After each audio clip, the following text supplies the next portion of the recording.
আজকে আপনাদের জাপানের একটা ম্যাজিক্যাল দৃশ্য দেখাই। এরকম দৃশ্য জাপানে দেখেছেন তারা ঘরের ক্যালেন্ডারে কিংবা কোনো একটা ওয়ালপেপারে। তো সেই ওয়ালপেপারের দৃশ্যটাই আপনাদের বাস্তবে দেখাই, চলেন। জাপানের ইয়ামানশি প্রিফেকচারে প্রায় 400 বছরের পুরনো এক গ্রাম ওশিনোমুরা, যেটার আরেকটা নাম ওশিনো হাক্কাই। জাপানের বিস্ময় ফুজি পাহাড়ের আশেপাশে সবচেয়ে পুরনো ট্রেডিশনাল গ্রামগুলো একটা এই ওশিনোমুরা। সেই গ্রাম থেকে ফুজি পাহাড়ের ম্যাজিক্যাল ভিউ দেখার জন্য প্রতি বছর প্রচুর টুরিস্ট আসে জাপানে। বিশেষ করে শেষ বিকেলে সূর্যাস্তর আগে সূর্যের শেষ আলোটা যখন ফুজি পাহাড়ের উপরে পড়ে, তখন চোখের সামনে কি দারুণ একটা দৃশ্য, সেটা ভাষায় প্রকাশ করা যায় মতো না। এই গ্রামে যখন আপনি আসবেন, যখন আপনি হাঁটবেন, তখন আপনার কাছে মনে হবে সেই শত বছর পুরনো প্রাচীন কোন জাপানের গ্রামে আপনি হাঁটছেন। শুরুতেই আপনার চোখে পড়বে একটা ওয়াটার হুইল হাউস, আরেক পাশে ছোট একটা ঝর্ণা। সেই ঝর্ণার পানির স্রোতের শক্তিতে ঘুরছে সেই চাকাটা। শত শত বছর পুরনো ওয়াটার হুইল পানির শক্তিতে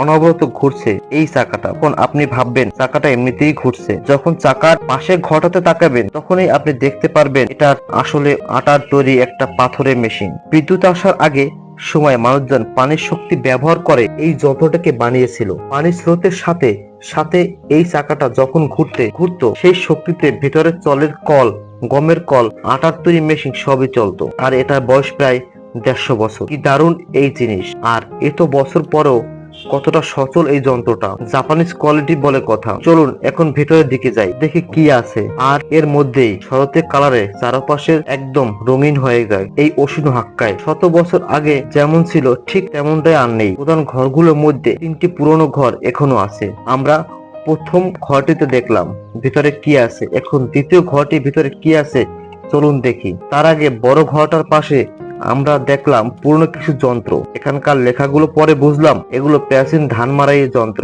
এই যন্ত্রগুলো প্রাচীন আমলে ধান আর গম মারাই করত। এই যে মেশিনটা লোহা আর কাঠের তৈরি, প্রায় 80 থেকে 150 বছর পুরনো ধান মারাইয়ের এক যন্ত্র। তার পাশেই লোহার কিছু বড় বড় হাড়ি। ভাবা যায় শত শত বছর পুরনো জিনিসগুলো এখনো এখানে রাখা। আর এটার ঠিক পাশেই সেই পুরনো আমলের চাকার কাঠের গাড়ি। এটার বয়সও প্রায় 70 থেকে 100 বছর, 20 বছর পুরনো। এই গ্রামে কৃষকরা ফসল, কাঠ, জ্বালানি বা ভারী জিনিসপত্র এই গাড়িতে টেনে নিয়ে যেত। এই ওশিনো হাক্কাই গ্রাম সবচেয়ে সুন্দর শরতের কাল। তাছাড়া ডিসেম্বর জানুয়ারির দিকে প্রচুর পরিমাণে স্নোফল হয়, তখন থেকে বেশি সুন্দর লাগে।